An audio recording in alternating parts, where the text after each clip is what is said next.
It is with great pleasure that we see out the last edition of the House of Preeminence 2022 in the company of my figurehead, my original co-founder,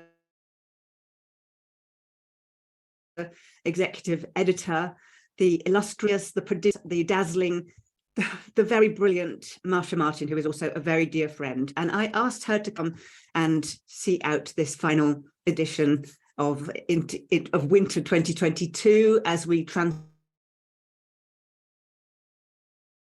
because of these very, very difficult times and because we both love transformation. So welcome and thank you for part of this again, Marcia. Oh, I'm so excited to be here. Oh my gosh, this year has gone so fast, 2022, almost over. And everything that we've done with the magazine and all of our adventures, Jenny, I'm just so pleased to be here with you for this last edition. Okay, well, kicking off, a really big question is why, after all of these years, these decades even, are you so in love with transformation still? What is it that gives you this passion for transformation and for transforming people's lives? Well, I think that's it, transforming people's lives. That's the reward, really. People come to me and thank me and tell me their lives have changed and they're getting better results than they've ever have in their whole life in lots of different areas, whether it's their relationships working or having more money and being able to create miracles and producing better results. And their faces light up and I get all these beautiful messages and it's very fulfilling and rewarding. So my work is that it's my heart and I love doing it. Well, and the results show for themselves. Hundreds of thousands of people transformed over the decades, and as an executive coach, in your capacity as a personal advisor, in all sorts of ways, the people you've touched on stage just amount to hundreds of thousands. You're a true light, and we want to keep you for as long as possible. So, me too. So you are also, as I said, the very epitome of preeminence, which is the 9 graces of excellence. Nobody can deny that. Distinction, nobody can deny that. Renown, nobody can deny that one. And they go on. Peerlessness, totally peerless. Prestige, you've lived a very, very prestigious lifestyle over the times that you've been as a transformational coach. What are we on next? Leadership. Still leading, still a leading light. Transcendence. Well, I know your personal story. There's been many, many things that you have overcome to just keep going and to expand into your own destiny. Endurance. Nobody can deny you've got that as well, and hopefully some renewal that we both deserve. So yes, you really are the epitome of the 9 graces, and which is just one of the reasons why I love having you in the magazine and being a figurehead. I love the idea of a figurehead. So let's just take this to more specific around this edition, which is redefining feminine success in this new paradigm. So we know that over the last few years, as the world shifts, the importance of women helping men as well, but just women emerging as leaders and people helpers has become one of the most vital things that we need for our planet. And many women still struggle to maintain a family life, body balance, all of those, abundance, and play their part. So it's really complex, Marcia. What would you say is what would you bring to that conversation about redefining feminine success in the new paradigm? Well, first of all, I like to tell the whole audience, I have my cat, Riley, my 3-year-old toddler next to me, and she probably will come dancing through at any moment. See, there she is. I think that the whole world of womanhood is opening up because women are getting more in touch with their own power. And rather than it be about pleasing and nurturing, it's more now about leading and creating and making, a contribution as a leader, not just a follower. So I think that that's an important thing for all women to get in touch with, is their own leadership and their own inner power. And then I thought maybe we could spend some time, Jenny, in my last few weeks of coaching people. One of the things that's come up is people getting an insight into, and especially for women, because I work with a lot of women, into what stops them. Like what are the barriers? And there's a way that I have of looking at some of the things that stop us because of the earlier decisions we made when we were young, when, we were so little and we thought, oh, this is what we need to do and act like because of our own survival. We need to be quiet, or we need to please others, or we need to be right about something. So if you want, I can kind of go into some of that. I think it would help everyone, not only the women, but just people in general. That sounds awesome, because it's something that I've observed as well. So go ahead. Yeah, there's a thing that I call when you run a racket. And a racket is where you're acting in a way that doesn't produce the result that you say that you want. And if you're running a racket, and it's an automatic behavior based on an old decision. So something triggers us in our environment, and then it reminds us of this old incident when we were young. And that old incident kind of comes up like a default program on your computer. It's kind of a default program for you as a human being of how to act out something. And you can tell it's a racket by a definition. And the definition is, if something is happening that you're complaining about. So it could be, I don't have enough money, or it could be, he doesn't give me enough attention, or it could be, no one ever invites me to a party.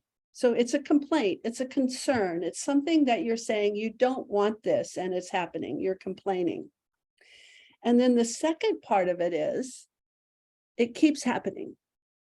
Because think about that. If you have a complaint and you know what you're complaining about, usually you just go out and fix it and then you don't have to complain about it anymore. So what's going on that you're complaining about something and it keeps happening? And then the third part of it is that while it is happening, there's a certain kind of emotional content or behavior associated with it. So it's maybe you feel needy, or maybe you feel abandoned, or maybe you feel angry, or maybe you feel anxious. But every time that you have this complaint and it keeps happening, that particular emotional content is associated with it as well. And then the fourth part of the definition is that if it's not in the interest of your aliveness, so it's not in our interest of our aliveness not to have enough money, and it's not in our interest of our aliveness not to be healthy. So if we're stressed and we're worried about something, you see Riley's tail, if we're stressed and worried about something, then that's not in the interest of our health, and that's part of our aliveness. So our aliveness we can consider is our love, health, happiness, and full self-expression. So what I mean by a racket is, it looks like it's one thing, but it's really another. It looks like you really, really want that person to give you more attention. And you complain, you say, doesn't give me enough attention. She doesn't give me enough attention. It keeps happening that they keep doing things that prove to you that they don't give you enough attention. It keeps happening over and over, and you're complaining about it and you want more, you say. So it looks like that's what you want, but the actual result kind of says a different thing. Because if you keep getting a different result than what you say that you want, maybe you want something different than what you're saying. So maybe it's camouflaged. That's what I mean by a racket. It looks one way, but it's really another. And what happens is the reasons these things happen to us is that there are payoffs. There's always a payoff to every racket that you run, and there's always a cost. And the payoff is always the same, and the cost is always the same. So the payoff is you get to be right, or you get to make someone wrong, or you get to justify a behavior. Now, what could you be right about? Let's say you're not getting enough attention. Well, maybe a long time ago, you made a decision based on something when you were 2 or 3 or 4 or 10 that you said inside, you internalized, you said, boy, I'm not lovable. I'm not worthwhile. I'm not enough. Others are more than me. Whatever that decision was, how could you prove that right? Well, by creating situations where people don't give you attention, or by creating situations where people abandon you, or by creating situations where you're excluded. Then you can be right about the fact that you're not enough. Or it might be that you get to make someone wrong. So maybe you said when you were little, I'll never do that like my dad did, or I'll never do that like my mom did. And you're making that behavior wrong. And so somehow that plays into it. Or you get to justify a behavior. Like if someone doesn't treat you the way you say that you want them to, it gives you the justification to be bitchy, or to be angry, or to be upset. All of the ways of expressing ourselves that aren't our highest self. So it justifies a behavior that we wouldn't normally act out. So when you have a racket, it's when you complain about something, it's not in the best interest of your aliveness to have that particular feeling. You have that particular feeling of despair or anxiety or whatever goes with it, and it keeps happening. Then we say it's a racket. And what we say is, it's not true that you are complaining because you don't want it. What's really going on is you're getting a payoff out of having it. So you really do want it because you get to make someone wrong, or you get to make someone right yourself about something, which could be as innocuous as I'm not worthwhile. And this situation now makes me right about that. You see, nobody loves me. I was right. Here it is again, telling me again that nobody loves me. That's a payoff. I get to be right about something, or I get to justify a behavior. So what I've been doing is working with people to have them know when it's a racket by those 4 items, and then start to look at, okay, what's the payoff? Who are you making wrong, or who are you making right? What's the behavior you're justifying? And then realizing what the cost is. And the cost is always the same, just like the payoff's always the same, the cost is always the same. And the cost is your aliveness, love, health, happiness, and full self-expression. You aren't expressing yourself in the biggest way that you could. You're hampering the love that you're receiving or you're experiencing. You're hurting your health and your happiness by running the racket and getting the payoff. And what happens is the more one becomes aware of what the payoff is and what the cost is, at some point, somewhere deep inside, we go, this isn't worth it. The payoff's not enough for me to sacrifice my aliveness. And then it pops, and suddenly you don't have to prove that particular thing anymore, and you won't have to have that complaint, because instead of creating situations that you have to complain about, you're creating situations the way you want them to be. I love that. It's just such a beautiful way of being clear, because it is not easy to be clear. because as doesn't matter how much work we've done, we've still got a monkey mind. Yeah. We've still got a monkey mind, which does tend to, as you said, to trawl up the same stuff over and over again and in different situations, and then you recognize the patterns. This is a really, really topical topic at the moment, is the repeating the patterns. And you think that you've mastered it over something, you go, right, I've got that one, I've finally got it, I've got that bullying one, but I've got it, I've nailed it. And then like 6 months later, you suddenly find yourself being bullied by somebody completely different in a completely different way, and up it's come again. I love that question. What's the payoff? Yes, very good. And I love what you just said, because that's the other thing I've been working with the people that I coach, is the fact that it is a journey. We kind of operate as if, okay, I'm going to fix this and then it's fixed forever, right? I'm going to handle this and then I've handled it forever. And you're right, it doesn't get handled forever. It has different dimensions, like an onion, and you peel off one layer and then you peel off another layer.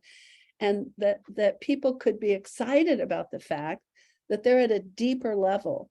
I hate it when people say that they've gone backwards, because no one goes backwards.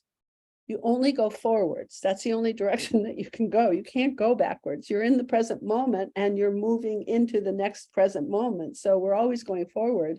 So whatever is happening is at a different, deeper level than it was when you experienced it the last time. And so you should congratulate yourself if it comes up again, because you're going to a deeper level of understanding about handling it. So I love when you said that. Yeah, it's a journey. Remember, it's a journey. It's not like one and over. It's a journey. Yeah, it's like I've got this impediment in my life, check. This impediment in my life, check. Good luck. It just doesn't work. So it's really interesting that that whole scenario and beautiful play framework that you've outlined there, is that particular for women, or is it men as well?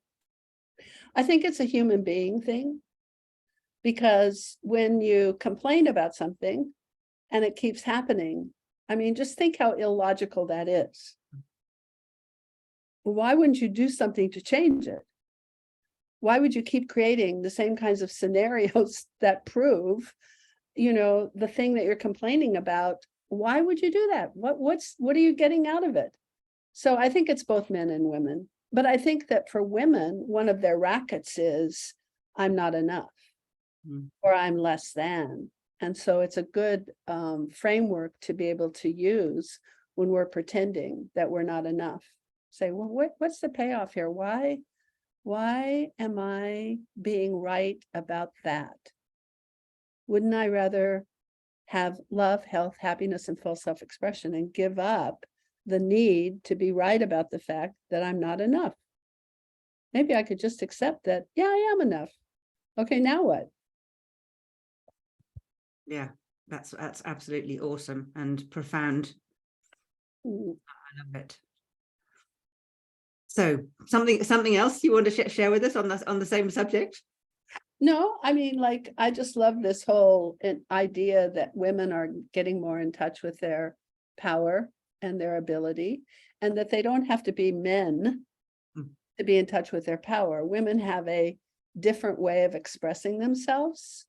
We represent more the community and the camaraderie and the more nurturing and the collaboration side of it, although we have our masculine side too, where we're forceful and we're persistent and we can get things done. It's not that a woman doesn't have access to those kinds of expressions, but when she expresses that part of herself, her masculine side, it needs to be from the point of view that she's a woman, not that she's trying to be a man.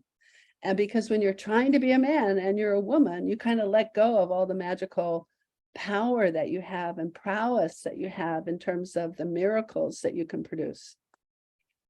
I think that's a really topical point as well, because there is also a kind of counter movement of I'd say feminism. It is feminism, especially in the spiritual kind of coaches world, where the sacred feminine is being, you know, lauded as like on such a pedestal, and she doesn't want to know about determination. She doesn't want to know about get things done. She wants to stay in flow state. She wants to stay in her moon cycles and, you know, and long gowns, and nurture her inner child.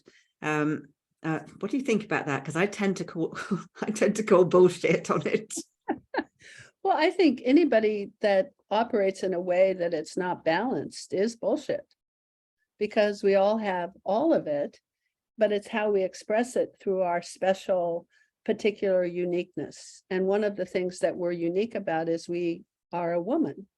And so it doesn't mean that we don't have masculine and feminine and that we have to operate in a particular way. It means that we have the ability to express through that particular personality or uniqueness, but we have access to all of the things that we can express. So I think that's kind of the trick to it all. And that is such fun. Yeah. that is such fun when you're totally aware of your sass and your power and your charisma and the way that your feminine charms, that you don't have to dress it up, it's just there.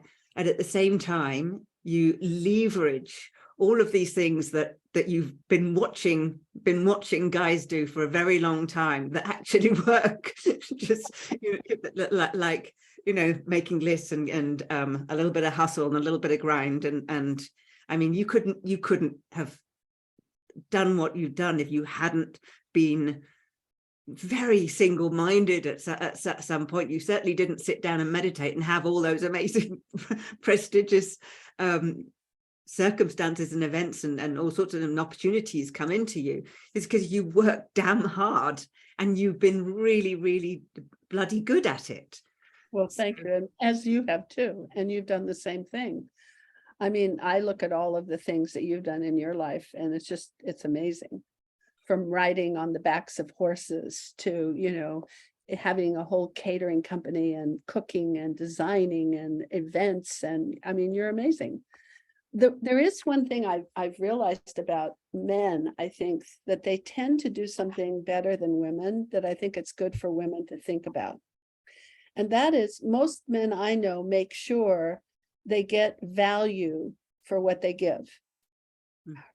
And women don't necessarily do that. So if a man is in, let's say in a corporate situation, and somebody says, I want you to do this extra responsibility or be responsible for an extra person or have more people on your team or take on a new item that you didn't have before in your area, the man will say, great. And what are you going to pay me for that?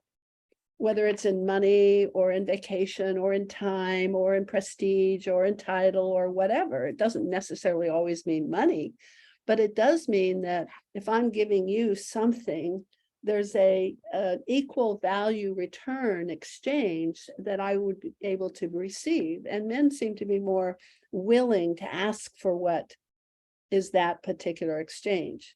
Whereas women go in and they say, oh, that needs to be done. I guess I'll just do it because I like to contribute, but they don't be responsible all the time for making sure what they're contributing has a fair exchange of value in return. You know, they just go, okay, well, it needs to be done and nobody's doing it, so I'm a part of the team. Well, yeah, that's a good quality also. We don't want to throw that out with the baby, you know, the baby in the bathwater. But at the same time, you can't just give and then not receive something in exchange, because what that will lead to is resentment. Or proving again that nobody cares about you and nobody thinks that you deserve something, you know. So there's something in it there that we could be more responsible about getting the fair exchange. Beautiful. So let's roll forward into the great unknown of 2023. Oh And my gosh. I think the great unknown is it's just yeah, it's a bit like the 15th century. Just like so how are you approaching this new year, Marcia? What's on the horizon? What are your aspirations? What's kind of in your heart to experience? Just tell us a little bit about your vision for next year. Well, first of all, I'm excited because I'm going back on the road again. So I'll be in London in March, and February or March. I'll be in Davos in March or April, and I'll be in Toronto in late February. So what I'm excited about is getting out and being, live with people, because Zoom and online, that's great. And I'm developing my online packages of products for people and my club. But at the same time, I really enjoy the interaction and the real, being able to hug someone really, and going out to dinner really, and all of that. So that's what I'm looking forward to, kind of getting back in the game. It feels like 2023 is. We've all been sidelined a bit, others more than some more than others. But I think it's just, I feel this great feeling of back in the game, back to, being able to deliver something that it's like juicy. It feels juicy to me. So that's what I'm excited about. That's fabulous. And it is, gosh, it's more than just juicy and back in the game. It's we're meant to be with other real human beings. And I totally hear you. Being very, very bereft of human contact for such a long time. I'm in rural France, and we know that we've got used to this really incredible online world of Zoom and connection, and it has been amazing. We've met so many incredible people, especially through the magazine as well. But you can't beat just real life humans, can you? No, I think it's more fun when we get to hug each other and laugh and have a glass of wine together in a room where we actually are touching. So all of that I'm looking forward to. So tell us a little bit more about your business and as where it's going next year, because I know that you're changing the platform up. So what's going to be available at the moment? I know it's the Marcia Martin Club. How's that going to evolve? Well, right now it's an online digital library of my workshops and seminars, as you know, and you can go to marciamartinclub.com and register, and it's only $10 a month. And you can watch or listen to the seminars, podcasts, interviews, speaking engagements that I've done, and they seem to be really, really valuable for people. What I'm now expanding into is I'm taking several subjects that people really want to learn more about: public speaking, selling, being an effective leader, and I'm making actual online products that people can learn step by step how to be more effective in those areas. And my first product is going to be Talk This Way for Success. And it should be a required course for all human beings, because it's all the ABCs and everything you needed to know about how to connect, how to inspire, how to influence, how to impact. And I think that'll be really valuable for people. And then that will expand my ability to work with my club members. So I'm going to do some webinars and some special events for them only.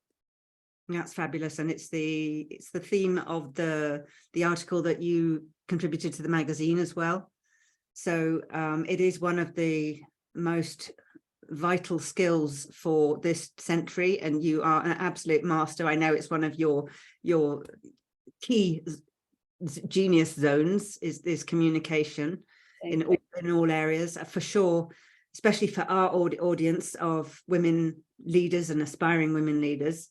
Communication is absolutely everything. You couldn't do better than being in the hands of this amazing lady. Thank you.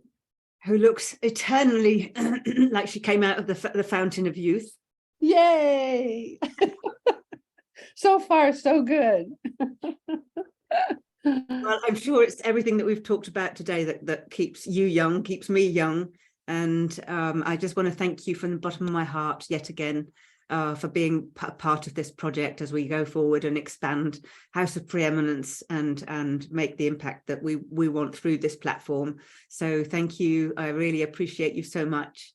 And thank you for the amazing contribution you make to so many women and so many human beings through the way that you express yourself in the magazine, the speakers that you have in the magazine, the authors that you have in the magazine, the articles that you have in the magazine. It's remarkable. We love you for this. thank you. And a very, very special thank you for Riley. Riley and Riley's tale.